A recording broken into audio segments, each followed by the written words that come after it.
Hey guys, I'm not doing a recap video today because it's pretty much just all small interviews with the developers and all that good stuff. So if you guys want to check it out, today's the last day. I think it ends at 8 o'clock or so. Yeah, I wasn't really going to cover that because it's pretty much all the games I talked about, or there's some small games that really weren't that big anyways, so it really wouldn't have mattered. I mean, there was a few games that sparked my interest with the interviews, like the Horizon Dawn Zero or something like that. Zero Dawn Horizon. I can't remember the name. Just like where you're in a tribe and you're trying to take over with the other ones and all that good stuff. And then there was Need for Speed. I wanted to see that game was pretty good. I think I said that in my other video. Looked pretty good except for the online only, so that pretty much screwed them over. FIFA 16 looked exactly the same. All they did was do like small like replays of like the like tackles and that good stuff. It's like you guys did the same exact thing last year, so that tells me the gameplay is exactly the same. I'm gonna stick with FIFA 15. Madden 16 looked literally like Madden 15 and 25. Well, more like 15, but if you would have literally put 15 and 16 next to each other, you honestly wouldn't have noticed a difference, to be honest with you. And then the other game was I don't know, there's just a couple games that I wanted to see, and I saw them, so that's it. Alright, let's get right back into the gaming news here. E3 I thought was pretty good overall. Microsoft, I believe, won E3 especially with the backwards compatibility. Sony, they gotta step their game up a little bit. There's also one other note that I was gonna say. There was a Kickstarter for Shenmue 3 or so. I think that Shenmue. They had a $2 million budget on Kickstarter. It got funded. It's at like $3 million with like 30 days left or 29 days left now. That concerns me. That gives me one huge concern, mostly because if companies see that, like, oh wow, it got funded in like a day and a half or 2 days, they're going to be like, hey, why don't we use Kickstarter to fund our game so we have to put our own money into it? It's only going to lead to bad things down the road, and it's really going to concern me a lot with this. That it makes me angry that they did that. It's like, Sony, why have it? I believe, from what I know, it's a $70 million budget. So $2 million won't even cover like a week at their office or whatever. I don't know what it was, but why use Kickstarter? That's my question. Like, it's not going to end well, I don't think, especially if they got funded that fast. And there were four $10,000 donations. There was one for some jacket of the main character in the game, got $10,000 back, and then there was 3 of them where you get flown to Japan to eat with the producers and whatever. It's like 40 grand and 4 people. That's embarrassing. As much as I love gaming, you're funding a game that might not even come out. Like, they got funded and they could just take your money and say, yeah, no, we're not going to come out with the game. So that really concerned me a big deal. I hope AAA big gaming companies like this don't figure this out. Like, oh, we should use Kickstarter because look at how fast that game got funded and it's supported by Sony. Overall, Microsoft won E3, I believe. Like I said, with the backwards compatibility. Sony's like, I'll get into the whole thing, but Microsoft won. Okay, I'm not even gonna cut corners on that. They won. So, Fallout 4, Bethesda. They're talking about greater graphics for PS4 and Xbox One, and there's so much debate going around graphics. Like, oh wow, this game, the graphics are horrible, and the graphics aren't even that bad. To be honest, they're actually really good for an open world game. I'm not like disappointed by the graphics. They're not bad. So I don't know what people are talking about. But then they had Todd Howard at a panel this week in Bethesda. He was explaining creating an immersive experience, moving forward in the game. He says, I think with each of our games, the graphics are always going to move along. Like, obviously, not just the graphics, but memory is important to us. How much memory it has, we make a world that or if we make a world that has not just more details but more dynamic details, and we can keep track of and stream in and load quicker, all of that suspends your disbelief on the real world.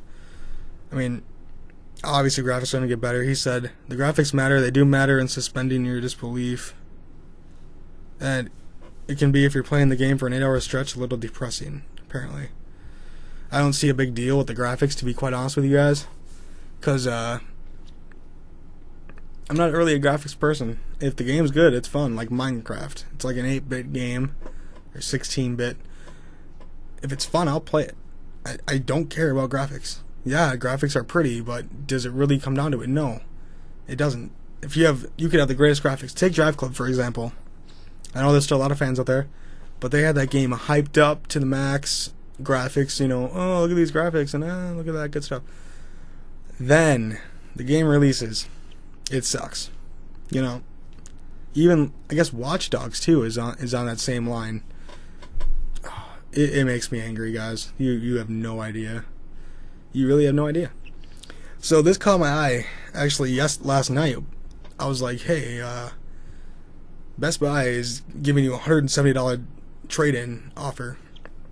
So, right here, it only works if you trade in a PS3 Slim model, which I have one of those, with a 250 gigabyte hard drive, which as well I have, and you can trade in other models as well, but they'll only give you a $75 discount on the new Xbox One. If you want to trade in anything else, you can also trade in the Xbox 250 gig hard drive as well. They'll give you a $75 coupon towards the Xbox One, and also a $100 gift card, like, to Best Buy. Now, it got me thinking. I'm like, holy man, if I went to trade in my PS3, and with all my games and a coupon, and you get a $100 gift card and $75 credit towards the Xbox One, you get the Xbox One for $175. I mean, I was like, holy man, it must include an AC adapter, power cord, power on and not be damaged, or have its warranty seal broken to be considered working. Now I think of it, my warranty seal's broke because I went in and cleaned it out. So actually it won't work. But I almost wonder if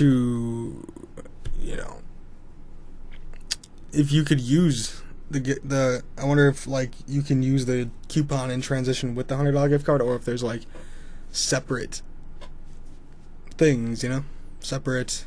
You have to use them at different times and not for the same thing. Like, maybe you can use it on a TV or something else, I want to say they're not going to let you use it on the Xbox One, put it all towards the Xbox One. I'm going to say that's probably not going to happen. And by the way, it is a minimum of a $100 gift card, so you can probably get upwards of a couple $100 if you wanted to. So I thought that was pretty interesting, to be honest with you guys. Something to look forward to, and it ends on, let me just check the date here, it ends on Saturday. So if you guys want to make a decision and go ahead and trade in your Xbox or PS3, now's the time to do it. If you were waiting to get the Xbox One, which I was talking to one of my friends last night, and I was like, hey, honestly, like, after this whole E3 and how Microsoft has turned everything around, I'm like, what console would you get if you didn't buy the PS4 at launch like I did? Like, we both bought the PS4 at launch. And he's like, honestly, I would go with the Xbox One. If I were to go with $400 and pick you the PS4 or Xbox One, I would pick the Xbox One, and I agreed with him. I would have the Xbox One to this day if I would have known Sony was being so shiesty and, whatever. Because they dropped the Kinect, lowered the price to $349, and I told him, I'm like, any logical person, okay, would see a PS4, say we go to Walmart, see a PS4, see next to an Xbox One, PS4 is $399, Xbox One is $350 or $349. What person is going to say, here, let me get the PS4, it's more expensive? No. Logical people are going to be like, the Xbox One, it does the same thing. Plus, I get almost the same games as the PS4. You're missing out on, like, the Uncharted series or MLB The Show. But in reality, you can put that $50 towards the Xbox Live Gold for a year. You can put that $50 towards a game. So that's what I said. I'm like, yeah, I honestly would have an Xbox One if I would have known how much Microsoft would have turned everything around. I'm probably not going to get an Xbox One now, seeing that Windows 10 is coming out next month. I can't wait to install it on my PC. That's gonna be awesome. That's beside the point. That's a different video. And here's the meat of the whole video today. PlayStation is still not considering backwards compatibility for PS4. Oh man, Sony. I know why they're doing it, and it's not right. I'll just read you what they said. This is what Sony said. The backwards compatibility news was interesting.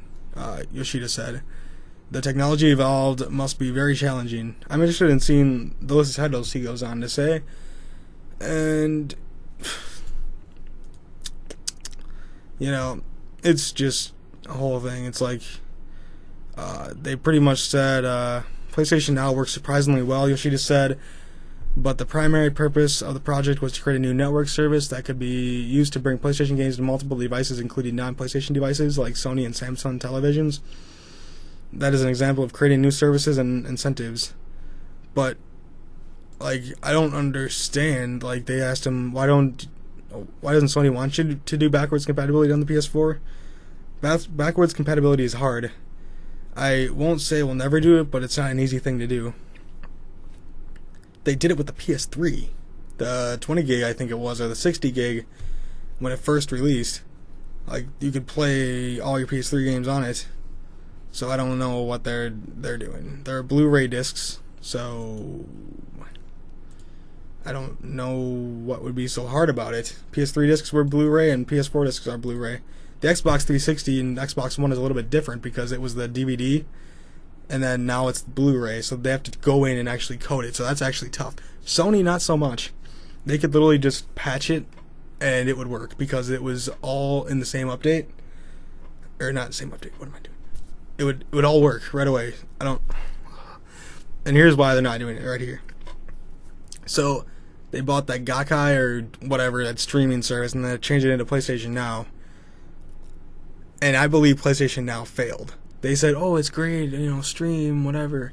No, it failed. It failed miserably because, first of all, they didn't market it right. And secondly, they didn't have the price points on point. So, you could rent a game for $7 for an hour, or 4 hours, or some crap like that, or $20 for 20 days, or I don't even know. It's like, I could go down to my local video store, rent a game for a week for $5, or even a night for like $2, and I will determine if I like the game or not. Sony. They don't want to admit that PlayStation Now failed, but I'm almost positive it did, because I don't see anything about it. They're like, oh, yeah, it's the greatest thing ever. No, it's really not. It's not even that good at all, to be honest with you guys. Especially since the PlayStation, I don't know if you guys ever noticed, but it seems like they throttled the internet speed. Because we're getting 60 download right now, and when I go on PS4 on over Wi-Fi, it's getting somewhere around 8, if that even, maybe 5. But if I hook up even an Ethernet cable, if I hook it directly up Ethernet, it's still getting like 18 maybe, if that. That's if I'm lucky. Sometimes it's like only like 10 or 12. I don't know why they throttle it like that, but whatever. Yeah, so pretty much they're not doing the backwards compatibility because PlayStation Now failed, and they don't want to admit that because they spent so much money on it that they're not going to be, oh, it sucked. I don't expect the PS4 to ever get backwards compatibility, and by doing that, they look like arrogant pricks. Because, let's be honest here, guys. I don't even know like the words to describe. They won't do a price cut, at least not anytime soon. Probably not even this Christmas or holiday season, I should say. They keep hyping up the 1080p. Okay. Yeah, your games run at 1080p. Guess what? Xboxes run at 900p and they get consistent frame rates. When you're trying to push those games at 1080p, you're losing quality in the game. You're getting dropped frame rates and you're getting an incomplete game, pretty much. So yeah, it runs in 1080p. There's displays in 1080p. That's great, but the game doesn't run that great. Like, yeah, Sony just they grind my gears. They're being arrogant, is what it looks like to everybody. Well, to me, anyways. And if I would have known this, if I could have predicted the future, and if I knew this during the launch, I would have bought the Xbox One, hands down. you know. But whatever, guys. Let me know what you guys thought of E3. What you guys what games you guys want to see come out. What you think Sony should do about the backwards compatibility. Just anything I talked about. Just let me know what you guys want them to do, or what you guys thought of it, or whatever.